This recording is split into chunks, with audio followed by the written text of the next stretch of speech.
बच्चे जब मेरी गोद में ये होता है तो मुझसे बर्दाश्त नहीं होता है। इसकी कंडीशन बर्दाश्त नहीं, उसके पापा कहते हैं मुझे कि मिसबा बर्दाश्त नहीं हो पाता है बर्दाश्त। तो इसलिए अगर 1 रुपये भी कोई देता है तो मेरी सर आंखों पे है, तो ज़्यादा नहीं। अगर दिल से कोई 1 रुपये या 10 रुपये भी देता है तो मेरी ज़्यादा ये नहीं है कि मैं हज़ारों की मांग करती हूँ, बट मेरे बेटे के लिए, क्योंकि मैं भी अपने पति को देखती हूँ बहुत स्ट्रगल में रहते हैं, बहुत कोशिश करते हैं कि मिसबा ये करूँ वो करूँ, बट नहीं हो पा रहा है। क्योंकि नहीं हो पा रहा है इसलिए क्योंकि महीने में, क्योंकि डॉक्टर चंडीगढ़ के जो डॉक्टर हैं उनको ये माइंड में नहीं है कि हम घर जाते हैं, उनको ये लगता है कि हम वहीं पे स्टे कर रहे हैं। हम इस टाइम भाईजान मेरी माली हालात ऐसी है कि मेरे पास कुछ नहीं बचा। जो गहना था मेरी वाइफ का वो भी मैंने बेच दिया। इस टाइम मेरे पास खाली ज़मीन बची है घर में, वो भी ज़्यादा नहीं है, थोड़ी सी है, तो इस वक्त मैं वो भी बेच रहा हूँ। तो मगर अब कुछ वजह है कि क्या अल्लाह की आजमाइश है ये कि वो भी नहीं बिक रही है फ़िलहाल, क्योंकि वहाँ पे जहाँ पे हम रहते हैं वहाँ पे इस वक्त 12 लाख मरले का रेट है, मगर इस टाइम मैं 6 लाख में दे रहा हूँ वहाँ पे मरला, मगर 6 लाख में भी कोई ले नहीं रहा है। और ये जो बच्चा है आपका, ये 2 लड़कियों के बाद का बच्चा? के बाद जी डॉक्टर साहब, बहुत मांग के ऊपर वाले से लाया था, लेकिन किसे पता था। अब ये चलो जो अल्लाह ने हमारी किस्मत में लिखा होगा वो ही। अल्लाह ताला जब इंसान को आजमाइशों में डालता है तो इंसान जो है वो किन मुश्किलातों से गुजरता है वो आप सब जानते हैं। और मेरे साथ जो परिवार इस वक्त है, ये परिवार जो है वो किस मुश्किल घड़ी से गुजर रहा है ये यही लोग जानते हैं। ये छोटा सा बच्चा है, इसका नाम मोहम्मद अजान है, और इसकी लेफ्ट वाली जो किडनी है वो डैमेज है। अजान है और ये किश्तवाड़ के रहने वाले हैं। मसा जो है वो ये बच्चा 1 साल का है। इसकी वालदा से बात करेंगे। ये बचपन से ही ये बच्चा इस तरह का था कि पैदा होने के बाद, ये मतलब 2 महीने कंप्लीट होने के बाद जब ये 3 महीने में लग गया तो सडनली ये रोने लगा। इसके फादर वहाँ पे नहीं थे, एक्चुअली में हमारे जो कज़िन थे वो गिर गए थे, तो इसके पापा जम्मू आए थे उनके साथ, तो मैं घर में अकेली थी। मैंने भाभी को फ़ोन करके बोला कि इसके पापा को घर बुलाओ, लड़का बहुत रो रहा है, वो कल से नहीं रह पा रहा है मेरे पास। तो ये आ गए घर।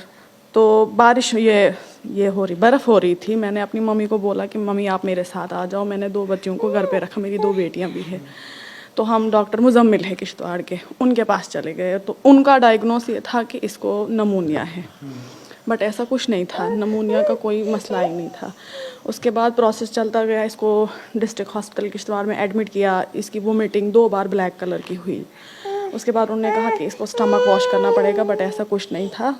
तो हमें डॉक्टर जावेद गिरी हैं किश्तवाड़ के, उन्होंने डोडा के लिए रेफ़र किया। उन्होंने कहा कि मुझे बच्चा अनकॉन्शियस लग रहा है, ये बहुत वीक हो रहा है दिन ब दिन, आप चले जाओ मैम, कहीं ऐसा ना हो जाए कल को कुछ हो जाए फिर आप डॉक्टरों पे ब्लेम करते हो। तो मैंने इनके वाले साहब को कहा कि हमें चला जाना चाहिए आगे, तो हम डोडा चले गए। डोडा में इनके फ्रेंड है डॉक्टर आमिर, तो उनकी मदद से हमें बहुत ज़्यादा हेल्प हो गई डोडा में इसके ट्रीटमेंट को। उनके जो टेस्ट KFT वगैरह वो करवाने लगे तो इनका किडनी फंक्शन जो है वो बिल्कुल ख़राब दिखाने लगा। तो वहाँ पे हमें डायग्नोस हुआ कि बच्चे को किडनी का प्रॉब्लम है, और ये प्रॉब्लम इसकी बर्थ से ही चल रही है। इस बात का हमें कोई अंदाज़ा ही नहीं था कि प्रॉब्लम कब से चल रही है। 4 महीने, इसके 40 साल बताया गया डॉक्टर ने कि 4 महीने बच्चे के वो 40 साल के बराबर होते हैं। तो हमारा मतलब हम एक बच्चे वाले ख्याल के थे, ये भी मैं भी, हमारे साथ कोई नहीं था। बच्चे जो है वो मैंने अपनी मदर के पास रखे थे। तो मैं और मेरे हस्बैंड और इनके एक कज़न के बेटे हमारे साथ थे वहाँ पे। तो डॉक्टर आमिर है, उन्होंने अपने हिसाब से रेफरेंस बनाया सिक्किम सोरा का, कश्मीर के लिए। वहाँ पे हम गए तो वहाँ पे हमारा ट्रीटमेंट अच्छे से कुछ नहीं हो पाया। वहाँ पे हम 3.5 महीने रहे। 3.5 महीने के बाद जब अजान को और दोबारा से हमें डिस्चार्ज मिला, हमें नेक्स्ट वीक बोला अपॉइंटमेंट आ जाओ आप। हम नेक्स्ट वीक भी चले गए। उसके बाद जब हम घर की तरफ आ रहे थे, हमने कहा कि बच्चों को देखने, मतलब 2.5 महीने हो गए थे बच्चों से दूर, तो इतना टाइम कभी रहे नहीं थे। तो घर के लिए आ रहे थे, घर के आते आते इसकी वोमिटिंग कंटिन्यू हो गई गाड़ी में। तो हमने कहा कि हमें वापस चले जाना चाहिए, बच्चा ठीक नहीं लग रहा है। तो बिमना बाईपास JVC हॉस्पिटल है, तो बच्चे को वहाँ पे एडमिट कर दिया। तो उन्होंने कहा कि इसका बैक्टीरिया और ज़्यादा बन गया है। तो ऐसा करके 10 दिन के लिए इसका इंजेक्शन 10 दिन के लिए इसके इंजेक्शन लगे, तो 10 दिन के लिए हमें वहाँ पे छुट्टी नहीं मिली। उन्होंने कहा कि मतलब क्रिटिकल छू वैंकन तो बैक्टीरिया वारिया ज़्यादा गोमुत, तो यमिस हेकियो तो घर वर कहें नित ऐसे मासिंद रुकन तते, हमें स्टे मासी के करते थे। तो ऐसे करके करके तो जब हम घर के लिए आए, वहाँ पे एक आरिफ भैया है कश्मीर के जिन्होंने हमें चंडीगढ़ का सजेशन दिया। वो कहने लगे कि तो छू फजूल लगे थे टाइम वेस्ट करन, तो ये चंडीगढ़ ये छुन ट्रीटमेंट कहें तन अस तो बच्चस यह प्रॉब्लम, लेकिन खुदा रचन तुथ छुन योत तुम कंडीशनस पे वनकन तुई छो।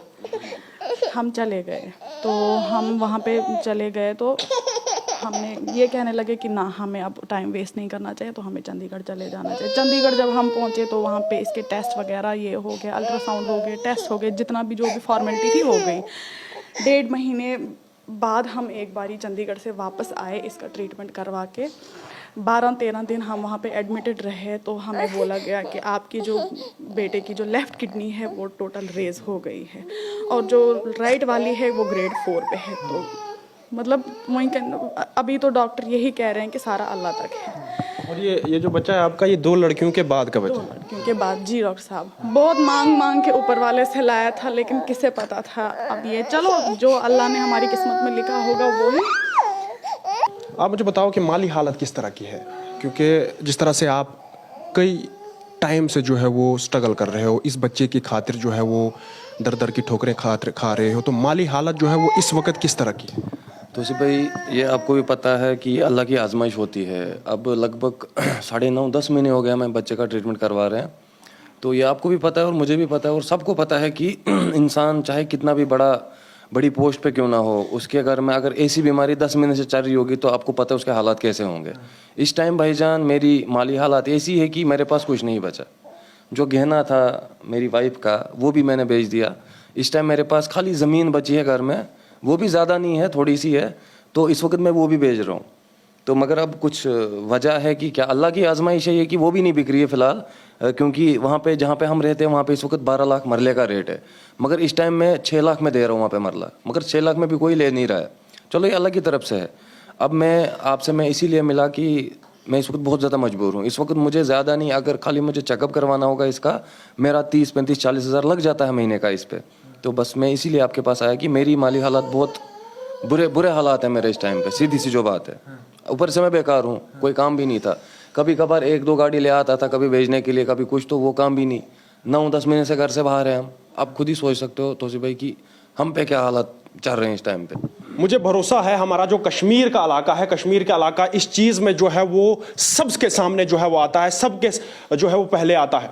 मुझे उम्मीद है कि वो लोग जो है वो ये मदद करेंगे, इस परिवार की मदद करेंगे। आखिरकार जो है वो किस तरह की मांग जो है वो लोगों से करेंगे कि लोग जो है वो मदद करेंगे, आपकी नहीं करेंगे, क्या कहना चाहोगे लोगों से? बस यही जो भी भाई बहन जो भी हमारी ये वीडियो देख रहे हैं, उनसे यही गुजारिश है कि आपके भी बच्चे हैं, छोटे छोटे बच्चे, जब मेरी गोद में ये होता है तो मुझसे बर्दाश्त नहीं होता है, इसकी कंडीशन बर्दाश्त नहीं है। उसके पापा कहते हैं मुझे कि मिसबा बर्दाश्त नहीं हो पाता है बर्दाश्त। तो इसलिए अगर 1 रुपये भी कोई देता है तो मेरी सारी आँखों पे है, तो ज़्यादा नहीं, अगर दिल से कोई 1 रुपये या 10 रुपये भी देता है तो मेरी ज़्यादा ये नहीं है कि मैं हज़ारों की मांग करती हूँ, बट मेरे बेटे के लिए, क्योंकि मैं भी अपने पति को देखती हूँ बहुत स्ट्रगल में रहते हैं, बहुत कोशिश करते हैं कि मिसबा ये करूँ वो करूँ, बट नहीं हो पा रहा है। क्योंकि नहीं हो पा रहा है इसलिए क्योंकि महीने में, क्योंकि डॉक्टर चंडीगढ़ के जो डॉक्टर हैं उनको ये माइंड में नहीं है कि हम घर जाते हैं, उनको ये लगता है कि हम वहीं पे स्टे कर रहे हैं, हम वहीं पे रुके हैं। तो उनको भी नहीं पता है 15 दिन 25 दिन में क्या काम ऐसा किया जाए जिससे लाखों हमारे पास आ जाए। तो इनकम का कोई स्कोप नहीं है, कोई कुछ नहीं है। बस यही गुजारिश है, जो भी भाई बहन जो भी ये वीडियो देख रहे हैं, प्लीज़ हमारी हेल्प करें। टाइम ही नहीं मिलता है कि मैं कुछ कर पाऊँ। अब वो मुझे भी पता है कि जब अभी हम चंडीगढ़ जाएंगे, आज हम चंडीगढ़ जा रहे हैं, तो ज़्यादा नहीं तो 5-6 दिन एडमिट अगर रखेंगे भी ना, तो हम फिर वो हमें 12 दिन या 13 दिन का टाइम देते हैं। उनको लगता है कि हम वहीं पे, आप मुझे बोलो मैं 12-13 दिन में ऐसा कौन सा काम करूं जिसमें मैं 40 से 50 हज़ार कमा के दूसरे महीने और चले जाऊं। ये चीज़ है, मैं इस चीज़ पे बहुत परेशान हूँ। हालत आप देख रहे हैं किस तरह की हालत है। मैं खुद भी जो है वो इमोशनल हो गया। बहुत बुरी हालत है इस इस परिवार की, छोटा सा परिवार है, और 2 बच्चियों के बाद जो है वो ये लड़का है, 2 लड़कियों के बाद ये लड़का जो है, और इसी लड़के पे सारा दारोमदार है। और इस लड़के की लेफ्ट वाली किडनी जो है वो डैमेज है, और इस परिवार की हालत आप सबके सामने है। ये परिवार जो है वो आप सबके सामने जो है वो ये गुहार लगा रहा है कि आज जो है हमारे बच्चे की जो है वो आपने जिंदगी बचानी है। और हमें उम्मीद भी है, हमारे जितने भी लोग हमें देखते हैं, हमें उम्मीद है कि इन लोगों की जो है वो मदद भरपूर होगी।